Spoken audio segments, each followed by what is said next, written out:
Saya Risa Nur Afiati. Di sini saya akan menjelaskan pengertian organisasi lembaga pendidikan dan struktur organisasi lembaga pendidikan.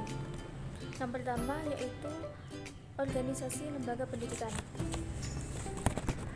Kata organisasi secara etimologi berasal dari bahasa Latin yaitu organum yang berarti alat, sedangkan menurut istilah berasal dari bahasa Inggris organization berarti organisasi, penyusunan, pengumpulan, dan penghimpunan. Jadi, organisasi adalah suatu susunan kesatuan-kesatuan kecil yang membentuk satu kesatuan besar. Menurut A. Rusdiana, organisasi lembaga pendidikan adalah koordinasi secara rasional sejumlah orang dalam membentuk institusi pendidikan. Muljadi A. Nurhadi membedakan organisasi pendidikan menjadi dua macam, yaitu organisasi makro dan organisasi mikro. Organisasi pendidikan makro adalah pendidikan yang dilihat dari segi organisasi secara luas.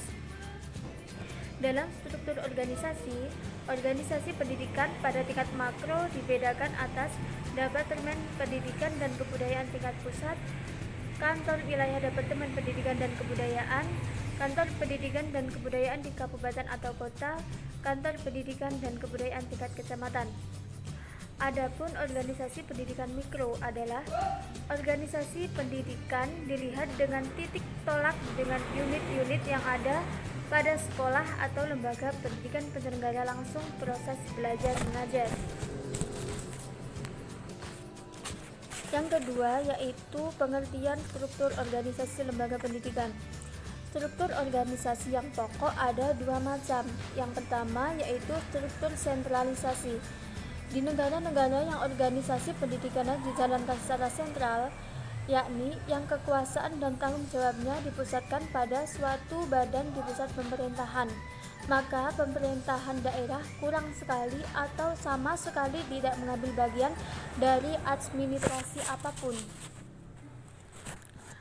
Organisasi pendidikan yang menetapkan sistem sentralisasi menjadikan kepala sekolah, tenaga pendidik, dan tenaga kependidikan dalam melaksanakan tugas dan tanggung jawabnya serta prosedur pelaksanaan tugas sangat dibatasi oleh aturan-aturan dan instruksi-instruksi dari pusat yang diterima melalui jabatan yang dimiliki oleh atasannya. Yang kedua yaitu struktur desentralisasi. Di negara-negara yang organisasi pendidikannya desentralisasi, pendidikan bukan urusan pemerintah pusat, melainkan menjadi tanggung jawab pemerintahan daerah dan masyarakat setempat. Dengan menjalankan struktur organisasi pendidikan secara desentralisasi seperti ini, menjadikan kepala sekolah seorang pemimpin profesional dengan tanggung jawab yang luas dan langsung terhadap hasil-hasil yang dicapai oleh sekolahnya. Demikian penjelasan dari saya. Materi selanjutnya akan dijelaskan oleh teman saya. Assalamualaikum warahmatullahi wabarakatuh. Poin selanjutnya yaitu jalur, jenjang, dan jenis lembaga pendidikan. Yang pertama yaitu jalur. Menurut Undang-Undang Nomor 20 Pasal 13 Tahun 2003 Ayat 1 menjelaskan bahwa jalur pendidikan terdiri dari tiga, yaitu pendidikan formal, pendidikan non-formal, dan pendidikan informal. Yang pertama yaitu pendidikan formal, pendidikan yang terstruktur seperti pendidikan dasar, pendidikan menengah, dan pendidikan tinggi. Selanjutnya yang kedua yaitu pendidikan non-formal, pendidikan yang dapat dilaksanakan dengan berstruktur dan berjenjang seperti lembaga kursus, pelatihan, dan sangga. Selanjutnya yaitu lembaga informal, yaitu jalur pendidikan yang dilaksanakan di lingkungan masyarakat dan lingkungan keluarga. Selanjutnya yaitu jenjang pendidikan. Pendidikan adalah tahapan pendidikan yang diterapkan berdasarkan tingkat kemampuan peserta didik. Yang pertama yaitu ada pendidikan dasar, diselenggarakan untuk mempersiapkan peserta didik, mengembangkan sikap dan kemampuan serta memberikan pengetahuan dan keterampilan dasar. Yang kedua yaitu ada pendidikan menengah.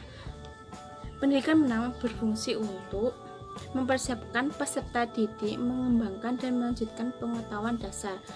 Pendidikan menengah ada dua, yang pertama yaitu pendidikan menengah umum dan pendidikan menengah kejurusan. Pendidikan menengah umum berfungsi untuk menyiapkan peserta didik untuk melanjutkan ke pendidikan yang lebih tinggi, sedangkan pendidikan menengah umum mempersiapkan peserta didik untuk terjun ke dunia pendidikan dan untuk mengikuti keahlian yang lebih tinggi. Selanjutnya yang terakhir ada pendidikan tinggi, diselenggarakan untuk menyiapkan peserta didik menjadi anggota masyarakat dan memiliki kemampuan akademik dan atau profesional yang dapat mengembangkan dan menciptakan teknologi, pengetahuan dan kesenian. Selanjutnya yaitu yang terakhir, jenis lembaga pendidikan. Yang pertama ada pendidikan umum, pendidikan kejurusan, pendidikan akademik, pendidikan profesi, pendidikan vokasi, pendidikan keagamaan, dan pendidikan khusus. Sekian, terima kasih. Wassalamualaikum warahmatullahi wabarakatuh. Assalamualaikum warahmatullahi wabarakatuh. Untuk poin selanjutnya adalah kriteria keberhasilan dalam lembaga pendidikan meliputi konsep dasar kurikulum, ketata laksanaan kurikulum, dan pengembangan kurikulum. Pengorganisasian sebagai proses membagi kerja ke dalam tugas-tugas yang lebih kecil, membebankan tugas-tugas itu kepada orang yang sesuai dengan kemampuannya, dan mengalokasikan sumber daya serta mengkoordinasikannya dalam rangka efektivitas pencapaian tujuan organisasi. Oleh sebab itu, untuk mencapai tujuan sebuah organisasi maka diperlukan kriteria keberhasilan organisasi lembaga pendidikan. Kriteria keberhasilan berfungsi untuk menentukan nilai suatu aspek dalam suatu komponen tertentu. Pengelolaan suatu lembaga pendidikan yang efektif dan efisien merupakan syarat mutlak keberhasilan organisasi tersebut.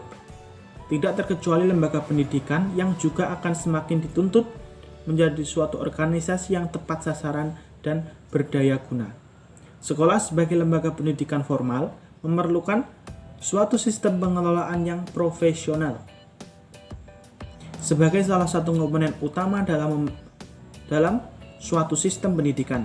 Selayaknya sekolah memberikan kontribusi yang nyata dalam meningkatkan kualitas sumber daya manusia. Hal ini tidak lepas dari seberapa baik sekolah tersebut dikelola. Apabila sekolah dianalogikan sebagai mesin produksi, maka kualitas output akan relevan dengan kualitas mesinnya.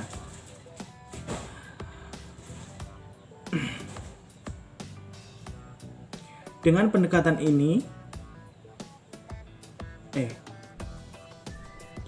kepala sekolah yang berhasil apabila mereka memahami keberadaan sekolah sebagai organisasi yang kompleks dan unik, serta mampu melaksanakan peranan kepala sekolah sebagai seseorang yang diberikan tanggung jawab untuk memimpin sekolah, sehingga keberhasilan kepemimpinan pada hakikatnya berkaitan dengan tingkat kepedulian seorang pemimpin terlibat terhadap kedua orientasi, yaitu apa yang telah dicapai oleh organisasi dan pembinaan terhadap organisasi. Oleh karena itu, kriteria mutu keberhasilan pembelajaran seharusnya dibuat secara rinci sehingga benar-benar measurable and observable dengan diukur dan diamati. 1. Konsep dasar kurikulum. Kurikulum merupakan salah satu bagian penting terjadi suatu proses pendidikan, karena suatu pendidikan tanpa adanya kurikulum akan kelihatan seperti amburadul dan tidak teratur. Kurikulum merupakan salah satu alat untuk mencapai tujuan pendidikan dan sekaligus digunakan sebagai pedoman dan pelaksanaan proses belajar mengajar pada berbagai jenis dan tingkat pendidikan. Kurikulum menjadi dasar dan cerminan falsafah pandangan hidup suatu bangsa, akan diarahkan kemana dan bagaimana bentuk kehidupan bangsa ini di masa depan. Semua itu ditentukan dan digambarkan dalam suatu kurikulum pendidikan. Kurikulum haruslah dinamis dan terus berkembang untuk menyesuaikan berbagai perkembangan yang terjadi pada masyarakat dunia dan haruslah menetapkan hasil sesuai dengan yang diharapkan.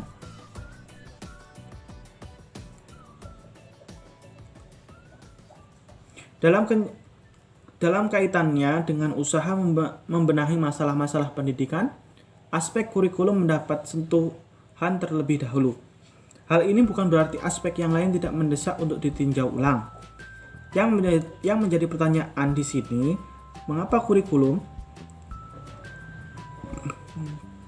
Karena kurikulum dipandang sebagai perangkat pendidikan yang akan membawa arah pendidikan itu sendiri. Kurikulum bagaikan jarum kompas di tengah gelombang yang menimbulkan ketidakpastian seorang guru dan peserta didik di tengah samudera pendidikan yang sangat luas. Kedua, ketatalaksanaan kurikulum. Ketatalaksanaan kurikulum di sekolah merupakan kegiatan yang sangat penting di antara kegiatan-kegiatan administratif lainnya. Kurikulum dengan diiringi ketatalaksanaan yang baik, tepat, dan cermat akan mampu membuahkan hasil pendidikan yang baik pula. Memahami dan mengenal berbagai aspek administrasi pendidikan di sekolah memang merupakan salah satu kompetensi dasar yang harus dimiliki setiap guru. Karena di samping tugas pokoknya sebagai pendidik, guru berfungsi pula sebagai administrator yang menyangkut ketatalaksanaan kurikulum.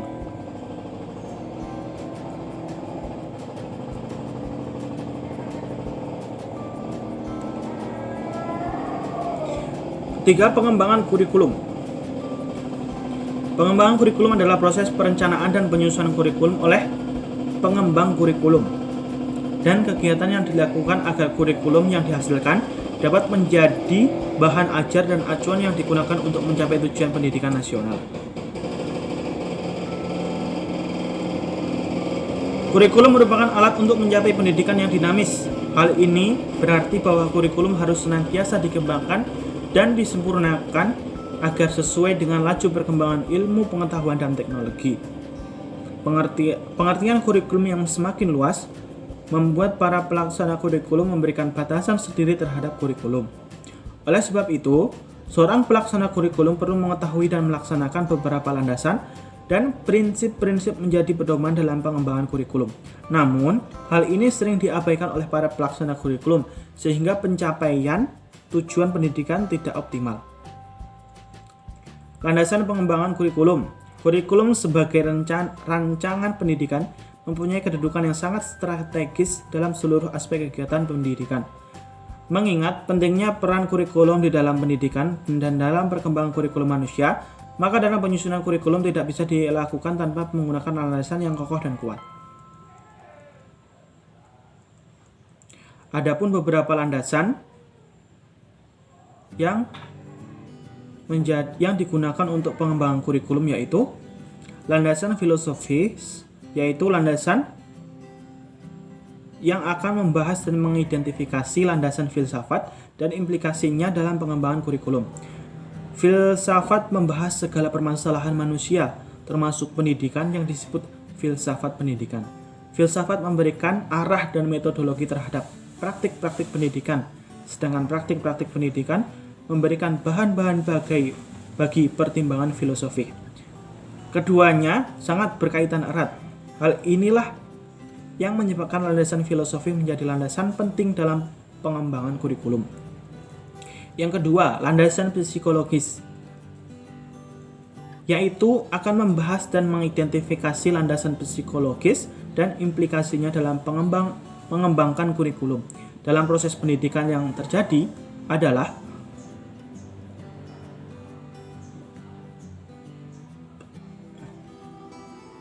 proses interaksi antar individu.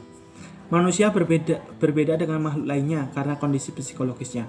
Kondisi psikologis sebenarnya merupakan karakter psikofisik seseorang sebagai individu yang dinyatakan dalam berbagai bentuk perilaku interaksi dengan lingkungannya.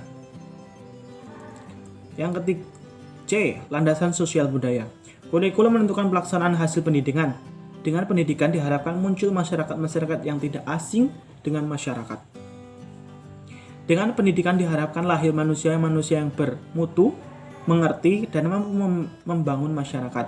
Oleh sebab itu, tujuan, isi maupun proses pendidikan harus sesuai dengan kondisi, karakteristik, kekayaan, dan perkembangan masyarakat. D. Landasan yuridis, yaitu